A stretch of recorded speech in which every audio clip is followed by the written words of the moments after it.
As cantoras Cláudia Leite e Ivete Sangalo anunciaram, nesta terça-feira, uma live em parceria para o Carnaval.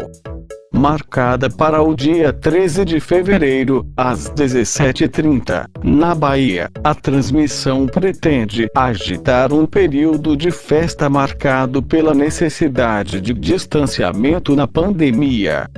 O nome escolhido foi o trio Ivete, Cláudia e Você, trazendo um conceito intimista de encontro e fazendo alusão ao trio elétrico, peça-chave do Carnaval da Bahia.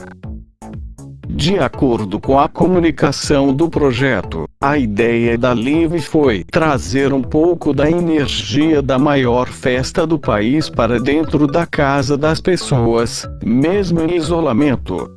Assim como a festa brasileira, a live promete ser colorida, transbordando o sentimento de pluralidade, respeito e felicidade, exatamente como um bom carnaval baiano.